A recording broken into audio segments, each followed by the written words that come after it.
What is going on? You are watching and, of course, listening to Tags Live, aka Talk About Gay Sex, the live edition where we are here every Wednesday night. Happy Hump Day. I am your host, Stevie. This is episode 487 alongside Kodi Maurice Doggette. How the hell you doing, Kodi? Hello, darling. I'm doing okay. Before we start, can I just say one thing really quick? Absolutely. Okay. For everybody that reached out regarding my situation with my boyfriend, I just want to say thank you. Of course, I have family and friends that support me, and they're all amazing. But it's also so great to know that I have all of you as well. So thank you so much, because it really helped me beat some self-defeating and loneliness and things of that nature, that mindset that you can get into. So thank you so much. It really helped. And therapy is going to help too, because my new therapist is going to get an earful, darling. Okay. I love it. Yeah, and it was great. It's been as great. I was People telling have you been so offline, kind. I could not commend you enough for what you did divulge. For those of you who didn't hear episode 486, check it out, because we got a little, that's the beauty of this show, is we talk about hot topics, sexuality, but oftentimes we're the news. And so it's not comfy being the news. Okay? I know. But I really commend you, and I'm very proud of you. And we are all here for you. Thank you very much. So, because you've been amazing too.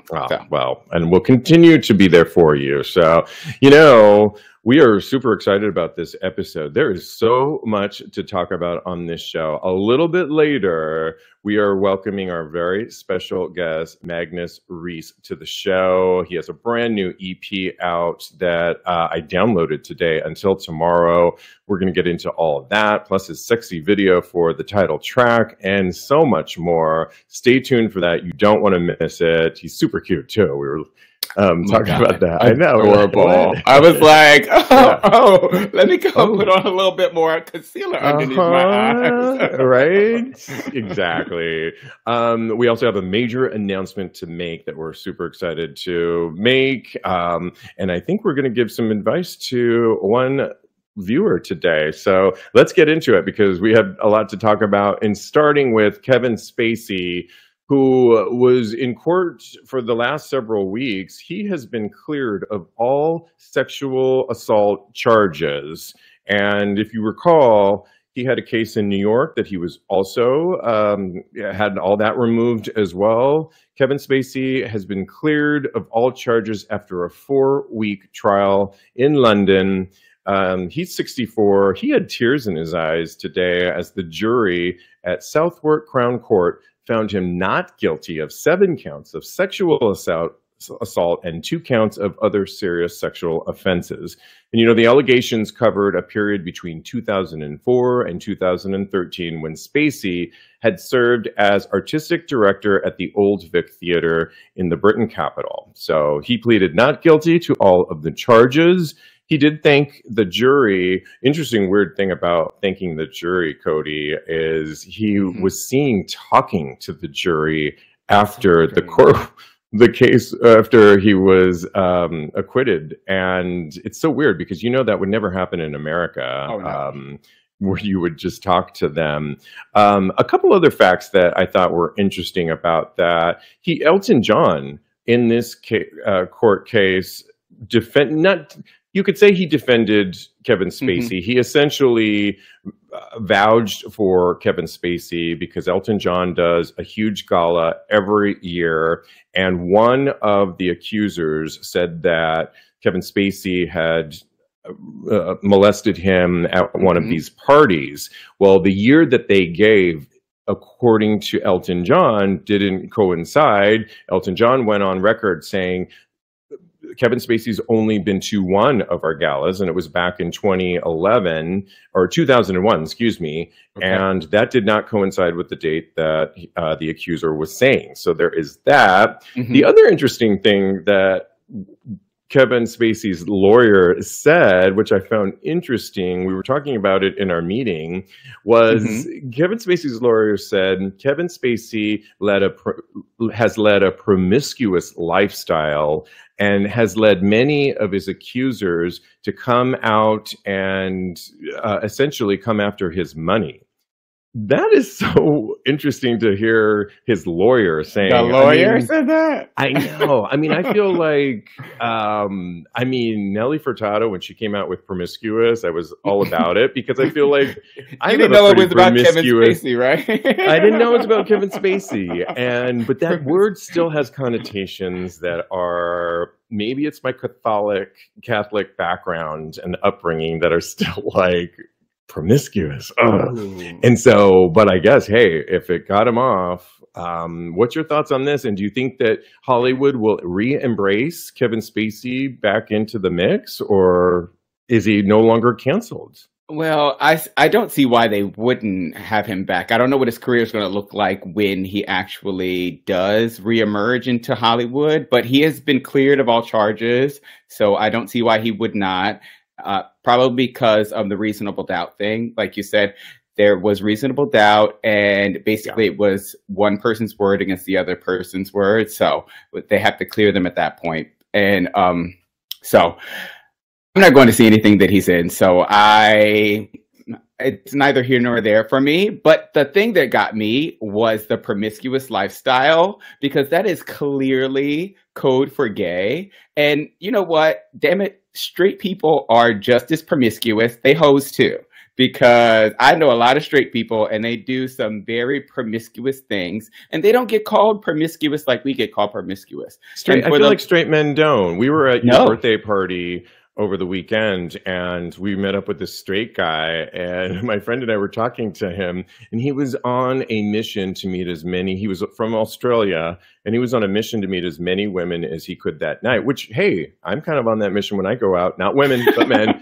And so, but he was literally telling me as I was waiting for the restroom, and I was like, wow, that's interesting. Okay, you're right. Straight people are interesting. Yeah, exactly. Yeah. And the lawyer said that, so he should be, I don't know, something should happen to him, because lawyers themselves, I know a lot of lawyers, not because I've been in a lot of lawsuits, but just because from being friends with them, that I know that they party too. So I don't think that he should look down his nose at anybody.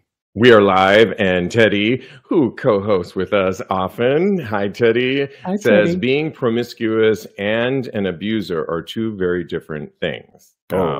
Yeah, allegedly, right? I mean, because he's no longer charged with these things, so it is what it is. But let's keep the conversation going to one of our favorite topics and artists that we've been talking about, Troye Sivan. You know, we were talking about his current single that a lot of people are Rush is the single. Yeah. And a lot of people it's going viral in many ways. The album drops in October. I said he was British. He's actually Australian. So correction on that. He was on the Emily Ratajkowski podcast, High Low with Emma Rada. And in there, one of the things he said is a one-night stand that surprised him and changed his thinking on intimacy. He said he hooked up with another man and they were both lying in bed together. The other man then said something that Sivan said was like something out of a movie. He was like, this is one of the greatest pleasures. And I was like, what is? He recalled. And he was like, no, even if I never see you again, you know, we are like sharing this one night and this one moment, and we can connect in this way.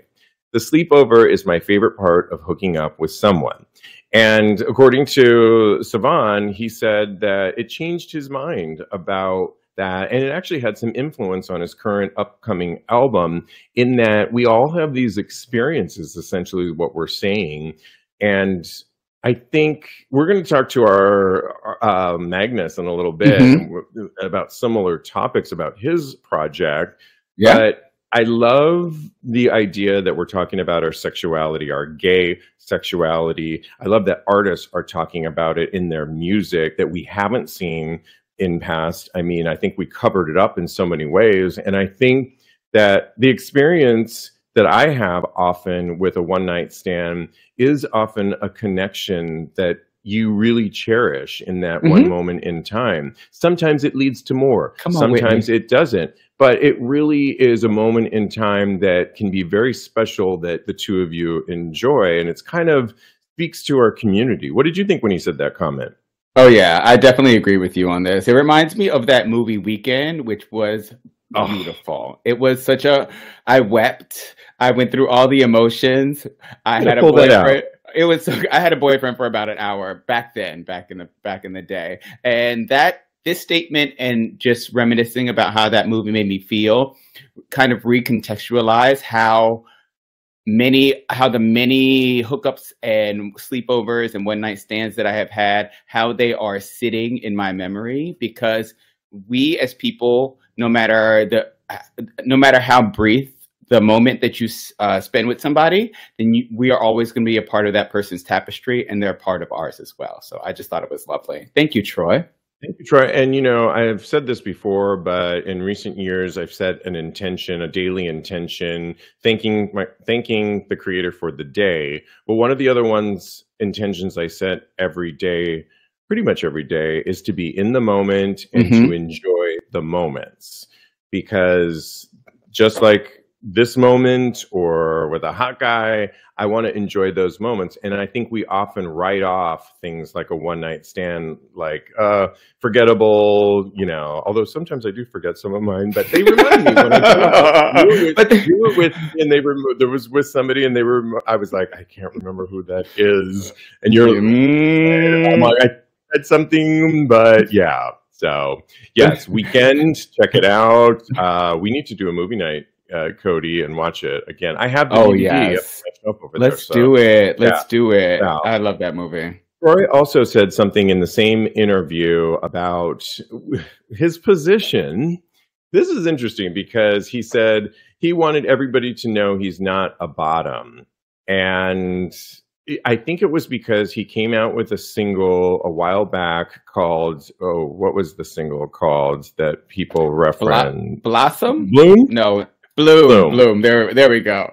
Blossom was a 90s TV show. Right.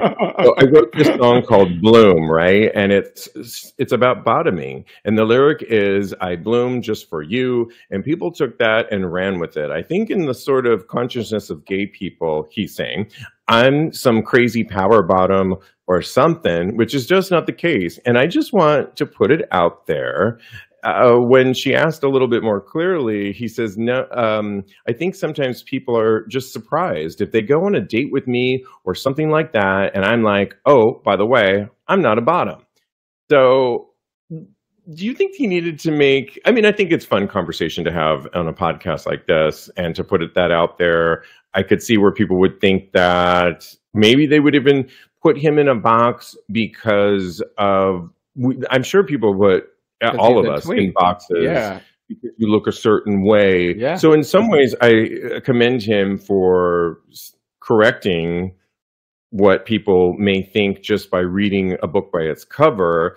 Do you think it was extra and that he needed to say that so that we all know now he's a top?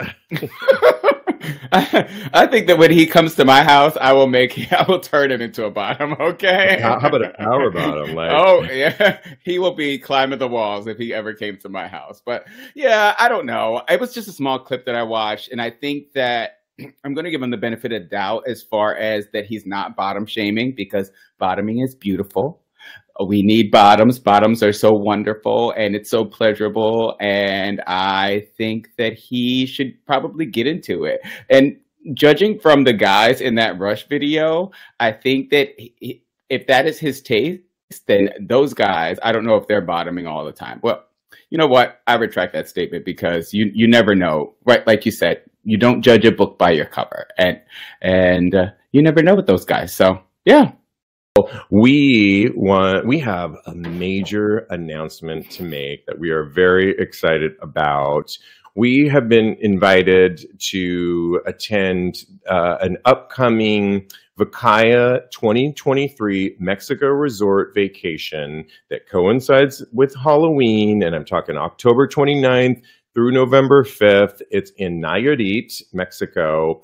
If you know anything about Mexico, you would fly into Puerto Vallarta, and instead of going into Puerto Vallarta, which is Jalisco, the state of Jalisco, you would actually go to a different direction and go over to Nayarit. And it's a all-inclusive resort. Again, it's the Vacaya 2023 Mexico Resort, where we will take over the entire property, and it's going to be huge. There's going to be parties. There's going to be a red light district that we're going to talk about a little bit more. That's exciting because I talked about the red light district on the cruise. Well, they have one for this specific vacation, and we will be there. Kodi and I will both be there. We will also be going live for Tags Live on the Wednesday of the, I'm not sure what date that is.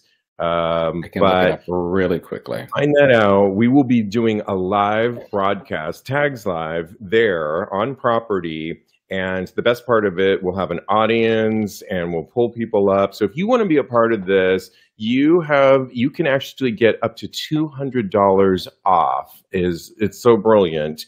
And I'm going to put the link in the conversation, and all you got to use is our promo code TAGS, TAGS at checkout, and you'll get up to $200 off. It's all inclusive. So whatever the fee is, you'll get that up to $200 off. But in addition to that, it includes your food, it includes your alcohol, and all the good stuff, the parties. And so you're kind of includes us too. It includes us. So I put the link there. If you're listening to this podcast, this will be up on TAGSPodcast.com. Click on the link for this trip. And again, the trip is called Vacaya's 2023 Mexico Resort Vacation, October 29th through November 5th. And we want to see some of you there. It would be a lot of fun. Take advantage of our promo code TAGS at checkout, because it's going to be a lot of fun. So I can't wait. I'm so excited. I can barely sit in my chair because all the things that you mentioned. Halloween, we have to get our looks together. The red light district. I finally get to enjoy it because you were talking about it, and I was so jealous. Exactly. And we get to a live show, and it is November 1st that we're going to be doing our live show. Absolutely, which is going to kick off our live shows from here on out. That'll be the first one. And then when we come back to New York, we're going to start doing some more live shows on certain premises around in New York, but also we might come to a city near you as well to bring the love and the sexuality and all that good stuff. So we want you to take advantage of it. So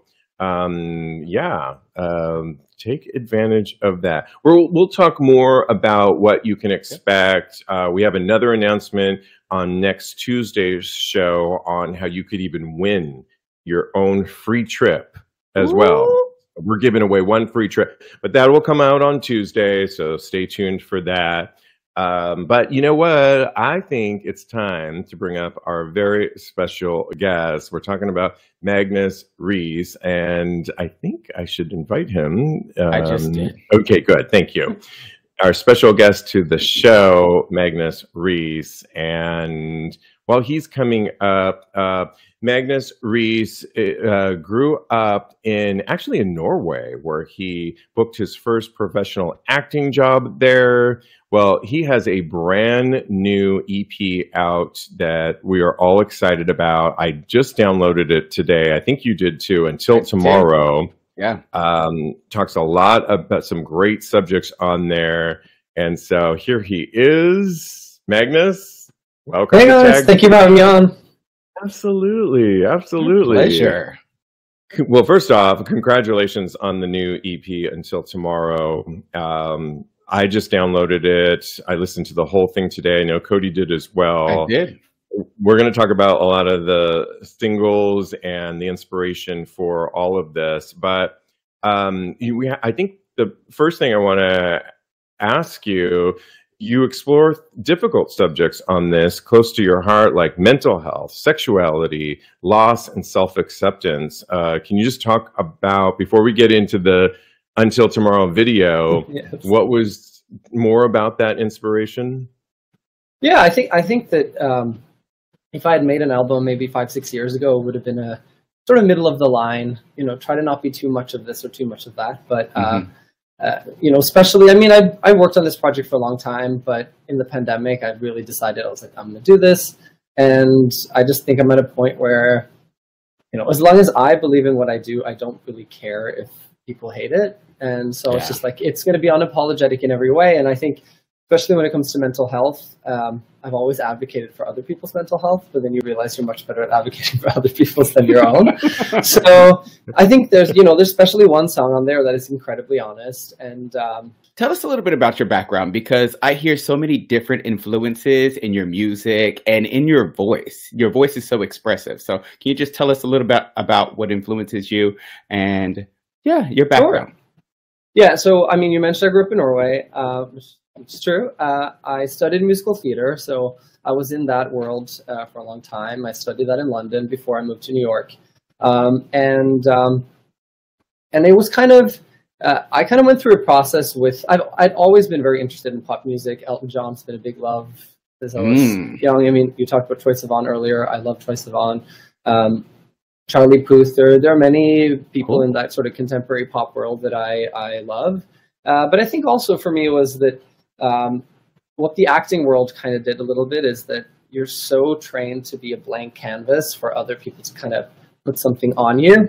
And I think I was just so scared of doing things that was, I'm not ashamed of being gay, but if I dress too gay, I'm only that character, or you can't color your hair, or you can't pierce your ears, And it's just like, when I took a break from that and started working on my own stuff, it was very liberating, because then I could go, who do I want to be? And I'm not answering to anyone but myself when it comes to what I want to create. And that was just so freeing to me. And that's kind of how I ended up with what I made. Well, we have to talk about, I feel we talk a lot about on this show with artists like Troye Sivan, but it has to be an exciting time to put out unapologetic music like you do, to be free. I mean, there's Sam Smith out there, there's Omar Apollo, you mentioned the king of all kings, Elton John. Yes. But besides Elton, for so many years, I mean, like George Michael was always under the radar. And it's just, I mean, talk a little bit about the time that we're in to put out music, whether it's independent or not, and to be out there proud LGBT artist. No, I think obviously what I'm doing now would have been so much harder to do just a few years ago. But I think the thing that sometimes can be overlooked, that in a space where sort of gay is a lot more okay, or queer is a lot more okay, we can be lured into the palatable version. And I think that was the thing for me, especially with this project, that I go, I think it's uninteresting to make anything to be provocative as a point, but I'm also not scared to be provocative if that's the byproduct, so to speak. Because, like, of course, I knew that several of the things I made, people weren't going to like it, but I kind of just leave them over there. So I think the thing is that, and especially, I mean, I'm sure we'll get into it more with Until Tomorrow, is that I was like, yes, we see a lot more gay sex on screen. We see a lot more of this stuff, but at least from what I see, I feel like it's so often very much presented in a heteronormative way. It's like, take away the woman, put in a man, and keep the gender roles so that we have it in a framework that we can understand. So it's like, yes, it's gay, but it's just like, it's gay for straight people. Well, let's talk about the title track, Until Tomorrow, where Queer News said it aims to position queer pleasure as normal as opposed to dirty. And you said through the video, it's important to me that intimacy and sexual experience felt authentic in a way that people within the community could recognize and relate to. And I say it's just plain hot, fucking hot. Your video is so hot. You put it all out there. I was talking in our meeting earlier, Kodi, we were talking about it, and I said, it's basically, he created a music video that is a sexual experience that is a gay sexual experience, where there's kissing, there's intimacy, but there's flipping positions, there's hardcore at times, there's pulling hair, and it rinse and repeat back all over again. And I thought, wow, we haven't seen this a lot. Can you just talk about all of that and the choice to put that out there? Yeah, there were a few things in the video that I knew I wanted. Like making it a verse experience was important to me as like step one to break it out of those norms of who fulfills what role. I mean, even with what you were discussing earlier with Troye Sivan, I was just going to say how much people obsess about it. And again, like, it's not that it's wrong to be curious about it, but there's a difference between when you're curious in a way that has to do with desire and curious in a way that has to do with, now I understand who you are. And boxing like, you in. Yeah, like sexual position is not a personality. Yeah, like, definitely not. And so I knew that. I mean, the poppers moment, it's a short moment, but I was like, it is such a huge part of gay culture, and I don't know if I've ever seen it on screen. And also a lot of stigma that has also just been linked to poppers for many, many years. So I did have to explain to my mom what I was sniffing in the video. Right. That was, I'm sure, not a comfortable conversation. I mean, here's the thing. I told my parents before the video came out, I was like, hey, I want you to be prepared for what it is. It's like, do you want to be prepared or not prepared for like what's to come? And they said prepared. So I did watch the video with my parents. Ooh. Oh, wow. Wow. That's a big wow. Good for you. Also for me, it's like, if something's out there in the world, I don't want to live this double life of like, I see a lot of people who like in one space, they're so liberated. And then it's like, oh, I'm going back to my town. Let's get the wardrobe from the corner of my closet kind of thing. And it's just like, I don't want to live those two things. And I know that was like a 12-hour shoot day. And, you know, if it was a real scene, I probably would have been much more uncomfortable. So I was like, this is probably a lot more uncomfortable for my parents than it is for me.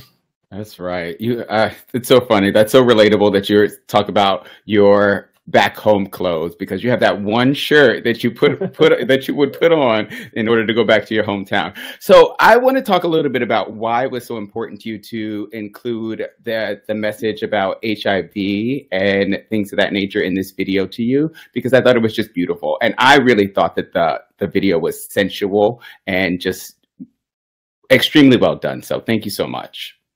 I appreciate that. I mean, the simplest way I described the video when I first started writing the script for it was that I wanted to tell a love story entirely through the frame of sex. And that's why you see those moments, and it's intentional that it kind of gets less sensual and more physical towards the end when he leaves.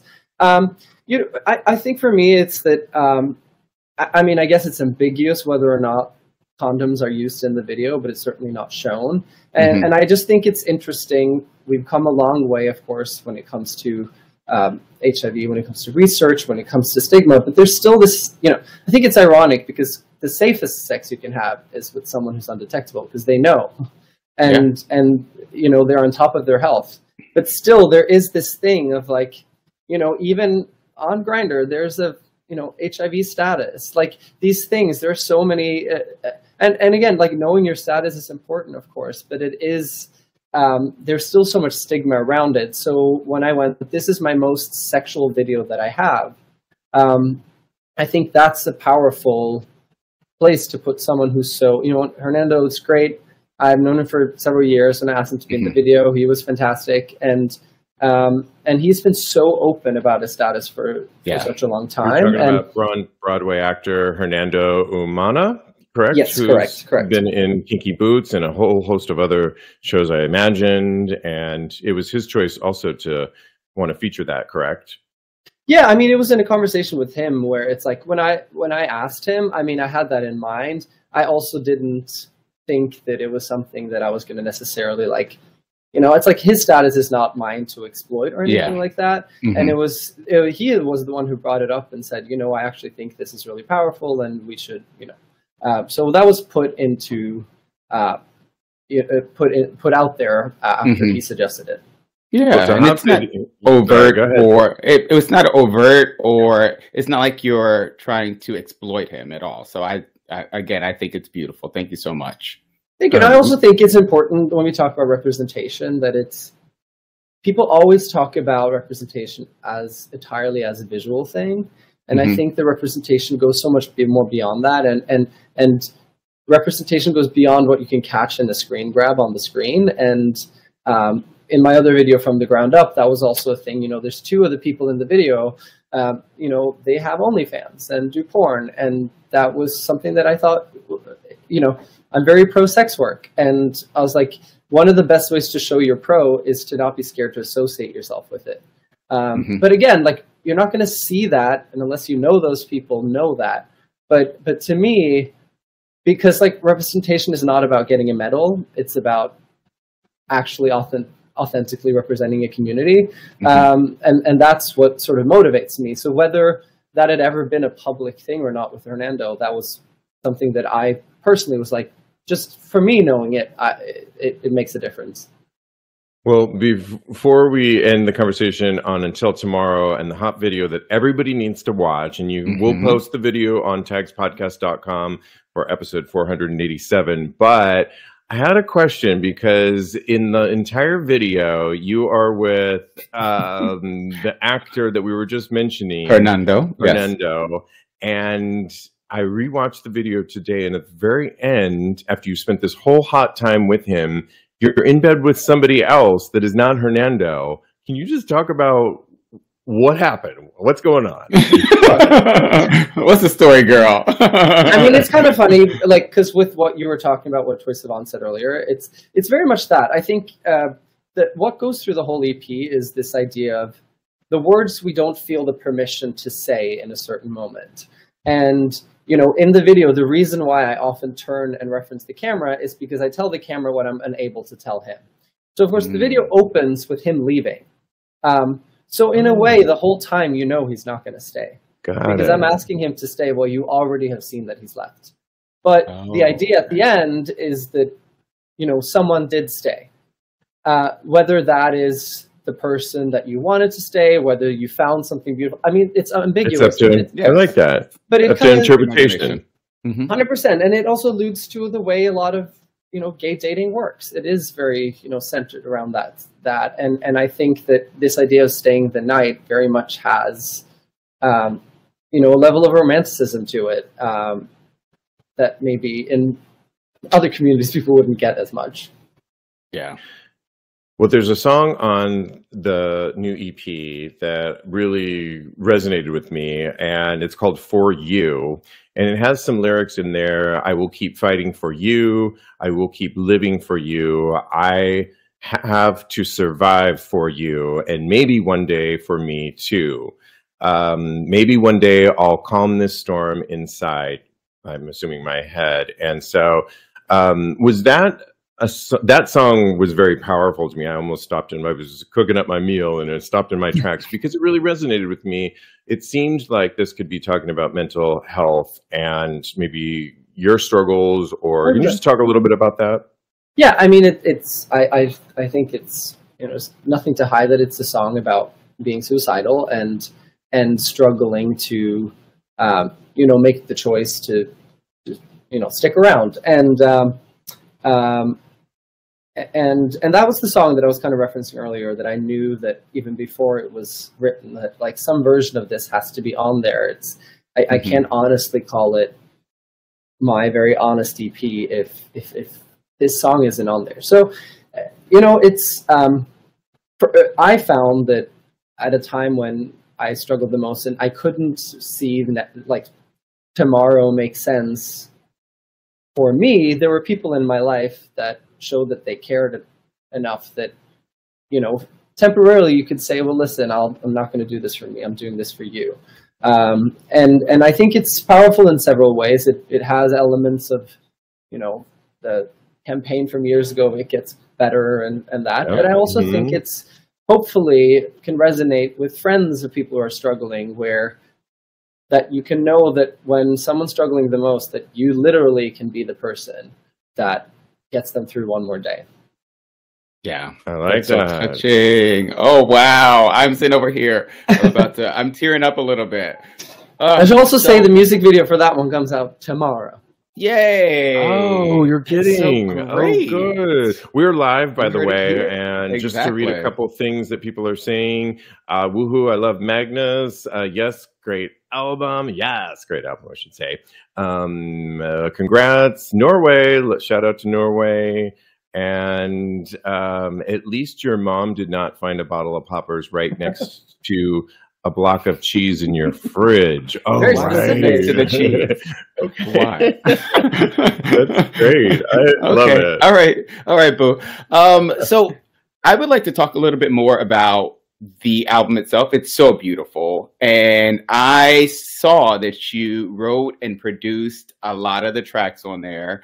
And can you just tell us a little bit about the conception of the album as a whole, and how involved were you in the video concepts as well? Sure. So, I mean, they've kind of happened over time. And, you know, I'd worked with some, collaborated with a few different songwriters. Some of the songs existed, you know, prior to I fully sort of decided to do the EP.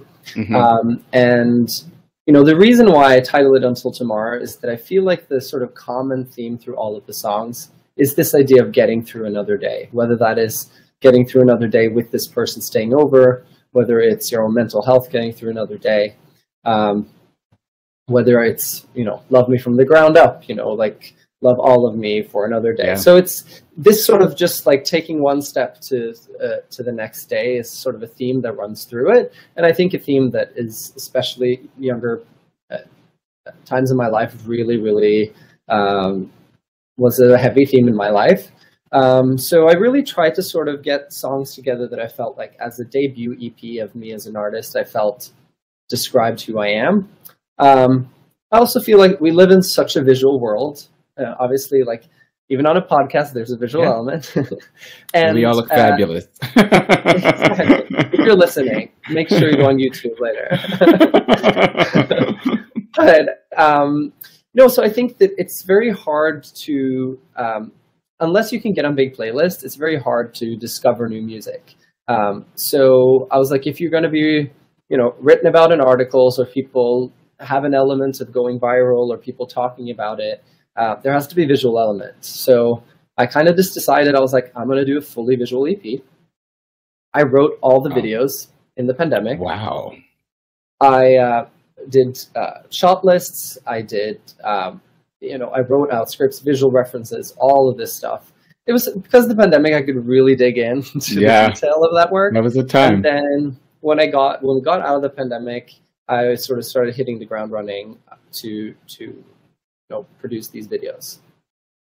That's so fabulous. We should mention that you're going to be doing some tour dates in New York, and it looks like August 6th and September 3rd, correct? Yes. I'm starting a monthly show at Verse. It's going to be the first Sunday of every month. It's called Extended Play with Magnus Riise and friends. And the idea is that every week I'll be performing, but I'm also going to bring like queer indie artists with me to perform their original music. I feel like that's something that we don't have a ton of basis for. So yeah, the first one is next month, and then it will be running regularly. Let us know. We'll promote it, and Kodi and I will go. And yeah, I definitely want to come see. A couple fun questions, throw away, and Kodi, jump in after. Okay. We just before he's going to stick around for hot topics too. So, but are you single? Yes. Where do you live? I live in Harlem. What do you look for in a guy? I've tried and failed a lot at this. No, listen, I think maybe one of the biggest things for me is trust. I am zero a jealous person, not at all. I think that if you trust each other, that's all you need. I've had a lot of people say that, but not live up to it. Ooh. Are you more of an apps or a bar kind of guy?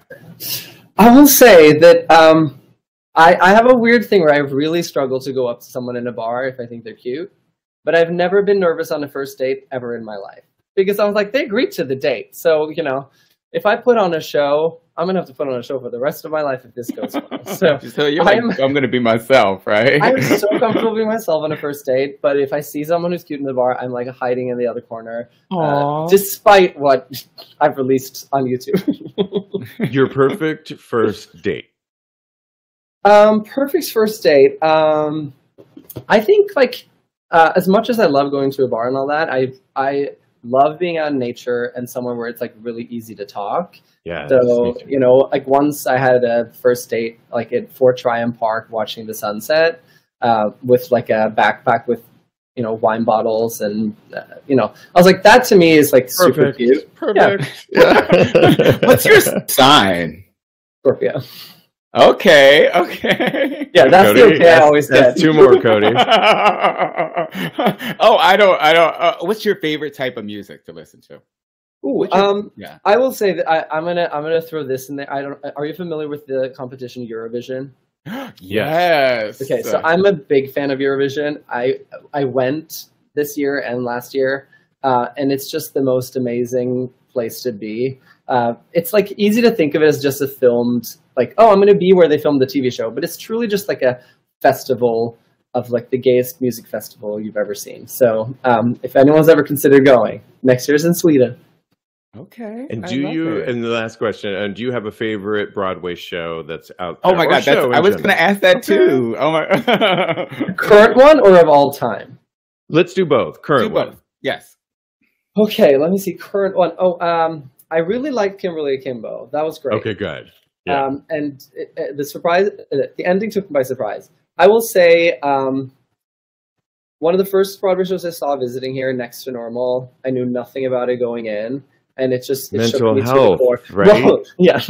Oh my God, I loved that show so much. It was a hard show. It was beautiful. And I just love that a musical could be about dysfunctional family with mental health issues. It was just everything you thought a musical couldn't be.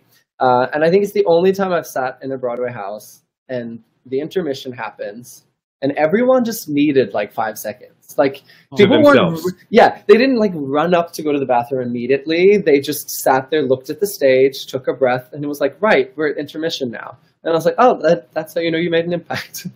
Yeah. Yeah, that reminds me of Lady Day with Audra McDonald and myself and my two friends, because Audra McDonald embodied Billie Holiday. Billie Holiday, thank you. And we went to the bathroom and we looked at each other and we couldn't, every time we tried to talk, tears started going down our face because we were just so emotional. That's what theater can do. Yeah. It's amazing. All right. Well, you're okay staying on. Yeah, first of all, how can people follow you? Let's get that out of the way and keep up with you. So I'm Magnus Riise, basically on pretty much every platform, but I will say Riise is R-I-I-S-E because Norwegian. Just think of a Riise Beach, but add an E to it. So yeah, you can find me on Instagram, TikTok, Twitter. Well, X, Threads, exactly. Yes, yeah. You're really easy to find on all kinds of platforms, so I really appreciated that. We'll also link this up on TAGSPodcast.com, episode 487. You're going to stick around for a couple hot topics, correct? Yes, amazing. Okay, we actually had. Let me see if I can find the person. Kodi, can you find the person that we were? That had a question for us. They were here. I saw them. Yeah. Love it. There they are. Hey, how's it going? Hello. Looking good. Nice. So L, is that the name? Because it's different from the Instagram, yes? L. Yes, my name is L.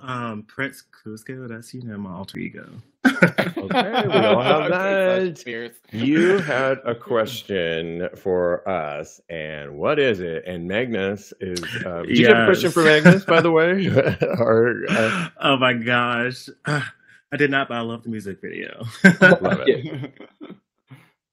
Oh my gosh, well, I'll be really quick. So basically, I matched with a guy on Hinge on Saturday, and we had a total of 8 conversations. On Saturday, he sent me 4 messages. I sent him 4 messages. He didn't message me back that day, so I was like, okay, whatever. I'm going out, having fun with my friends. So Monday he messages me. He's like, "Hey, do you want to have drinks on Thursday?" I was like, "Sure." And so I agree to, having drinks with him. He says, "Oh, do you want to go playing?" Oh my gosh. Is that him? Sorry, someone's. Is that him? Yes. Oh my gosh. Yeah. He's listening right now. That's him? Okay. He's like, bitch, don't talk about me. Decline. Sorry about that.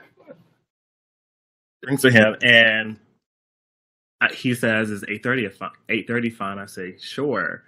And so basically, I haven't heard back about it. So then, the next day he messages me, "Hey, are we still on?" I was like, "Sure."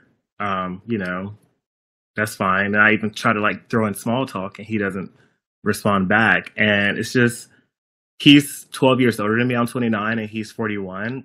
Okay. And so in my head, I'm wondering, is this normal for a 41-year-old to just basically not really text back, but also make plans to go meet up for drinks?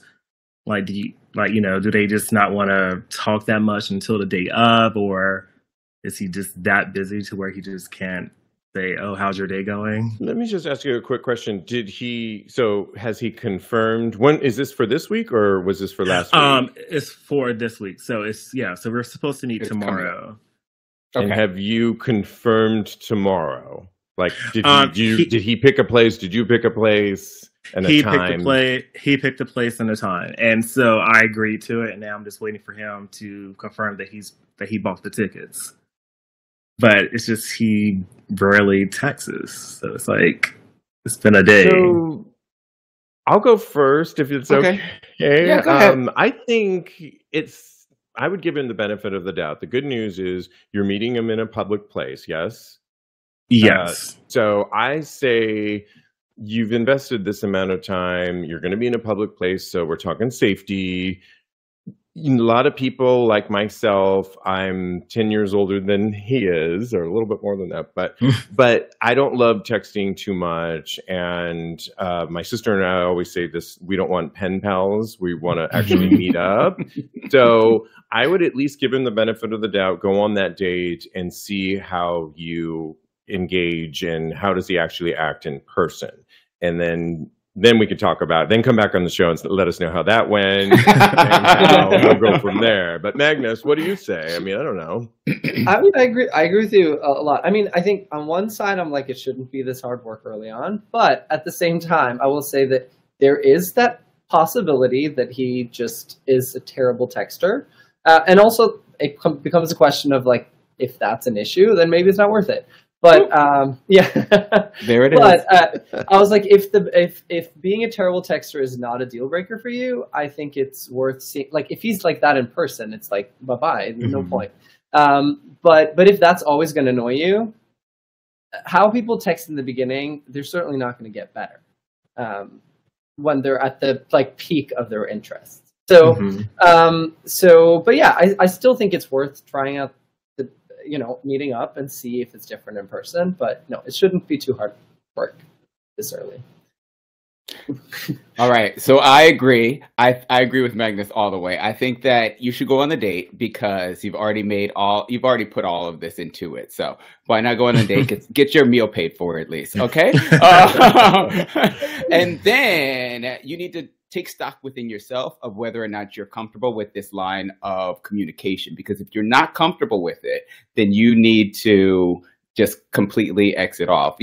I would say even to continue texting him to see maybe if he does improve, because you never know what could happen. This might be a busy week for him per se at work. So go on the date, have fun, and then see if this is a continuing thing, and then see if you're comfortable with that.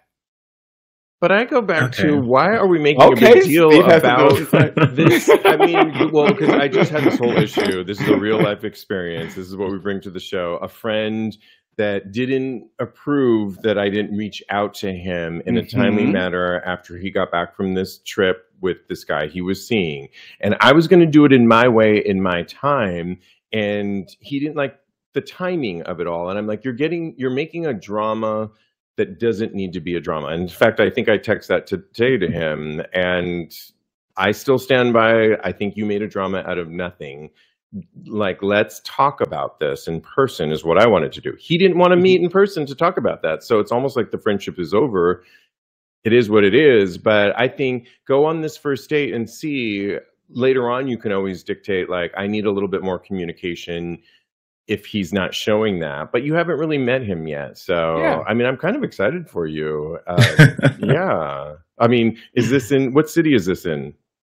Oh, it's in New York City. Oh, New York. Okay. Oh, Do yes. Kodi and I need to go in the background? Oh my God. And Magnus is We'll be at another serenading table. you? Oh my gosh, that would be lovely. You never know. Maybe he'll just bounce, and then we can all bowl. We're just going bowling. Oh, that's going to be I fun. love it. I hope that helps. L, is it L? Yes, it's L. Thank you. L. Yeah, I hope that helps. Can you follow up with us and let us know how it went? Yes, I definitely will. Thank you so much. Okay, and we'll Thank report you, back. L. All right. Good luck, and All right, thank you. let us know. All right. Will Talk to do. you soon. Bye. All right, bye. Ooh, a lot of people had a lot to say on this. Yes, Did they you notice, do. Cody? Did I just pull the wrong way? Let's get Magnus back Can up we here. get Magnus back up here? Oh my God. Don't let me do this. Teddy says, L, sending good vibes on your way. What else? Oh, I think I can invite to the main stage. Did I just invite him? I just invited him. Okay, good. Yeah. Somebody says, take a breath and go bowl. What else is someone? It's One called date is not going to hurt. So Justin says it's called. Sorry about that. That's all good. I thought maybe you thought my advice was terrible. No, sachet away. No, never. Justin Because says you it's- agreed with me. That's why. right? That's how I am. Look, don't piss off Steve. Justin says it's called anxious attachment. Some people need the constant reassurance and dopamine high of hearing from someone for reassurance, but you haven't met. Okay. Yeah, I mean, I get it. I'm excited for him though to see how this goes. Yeah. It's going to be a good date, I feel like. It will. Sense of these things. Yes. Okay. Well, we have two things to get to. One of them is just a Reddit thread, and it came up in a conversation. It's been a trend this year, and I'm going to preface this, y'all. Don't come for me on this. You better get ready. Come for me. I've been talking about this to friends of mine, but it came up on a Reddit thread, and we just had to put it out there. Painted toenails, hot or not? All right, Magnus, where do you stand on this? I mean, I think it depends on the toenails. It's not the paint. It's not the paint that's going to bother me. Is that a cop out? No, listen. I think a painted toenail could be amazing, but I've seen a lot of bad toenails, so I think that's going to be my bigger deal breaker. Okay, I like No that. hammer First, get your toe. toenails in check first. Exactly. Go get a pedicure first. Exactly. Yeah. I'm going to say, and I was talking to my friend, cringe. It's just, and there's been a lot of guys that I've been with, and they have that. And I know listen, there's trends out there, crop tops right now, short shorts. I'm for a lot of those.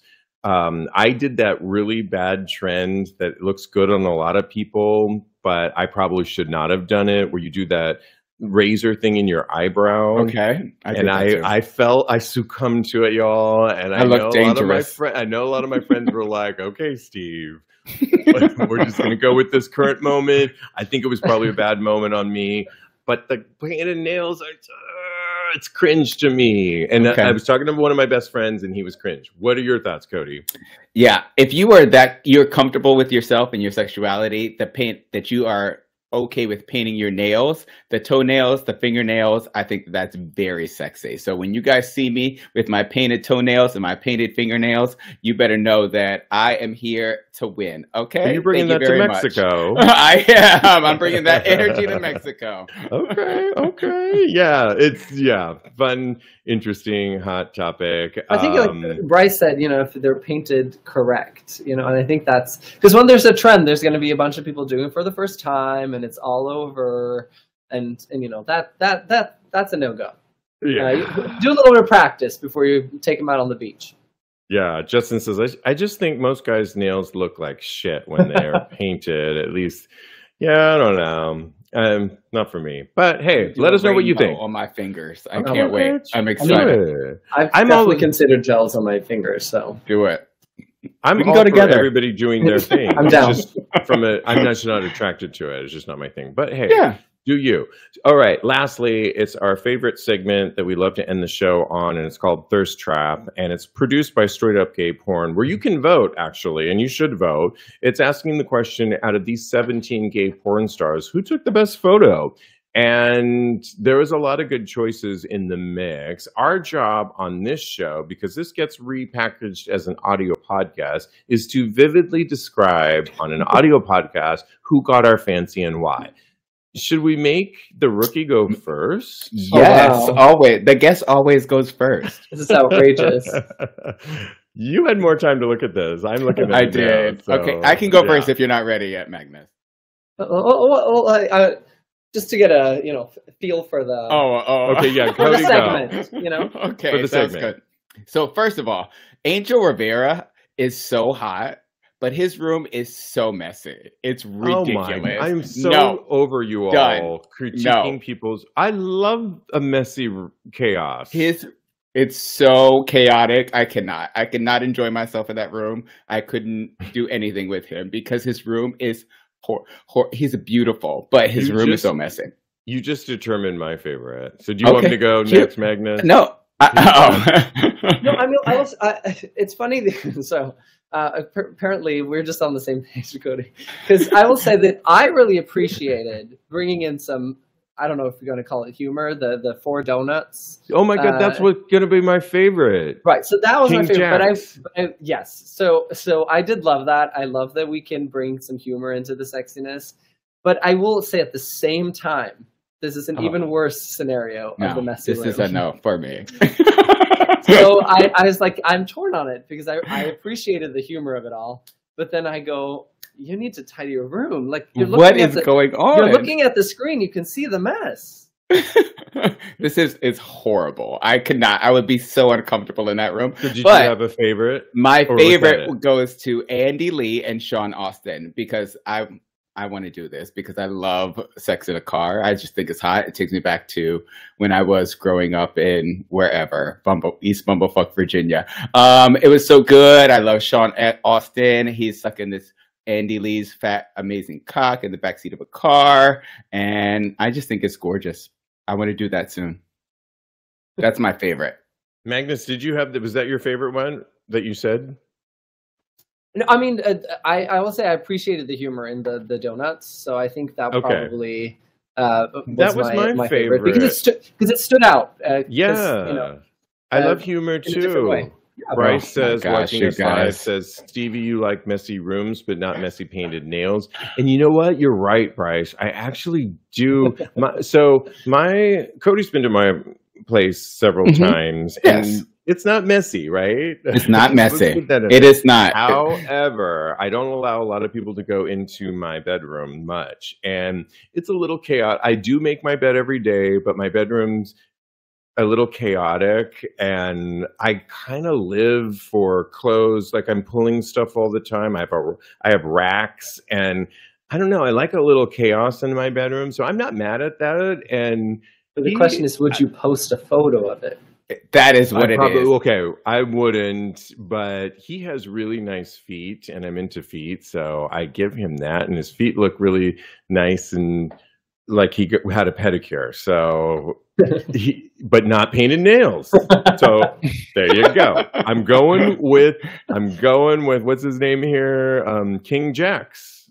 Going with him. All right. Yeah, you have fun in that messy ass room. A donut boy has a way messier room. We want to thank our special guest, Magnus Riise. Thank you so much for doing the show. Thanks for having me. My gosh. You can get it's available to download on Spotify, yes, and Apple Music until tomorrow, correct? Pretty much everywhere you can find music digitally. And look out for the new video too. So what's that called again? So the For You music video drops at 4 p.m. Eastern time tomorrow, as in Thursday. Yes. And I realized. And your new event starts next month? Yes, so it's going to be first Sunday of every month. It's at Burrs in Hell's Kitchen. And so August 6th is the first one. All right, we'll be there. I love it. I'm free. So thank you so much. You can follow Kodi. He's a life coach at KMD Coaching on Instagram, KMD Coaching, or follow his personal account at Mr. Maurice. Follow me on Instagram. I am _Steve V. I am _Steve V. Follow the show and this episode on TAGSPodcast.com. And stay tuned because the link is going to be up there so that you can follow this episode. You can find out about our upcoming Mexico trip that you can get a discount on. In the meantime, continue having hot gay sex.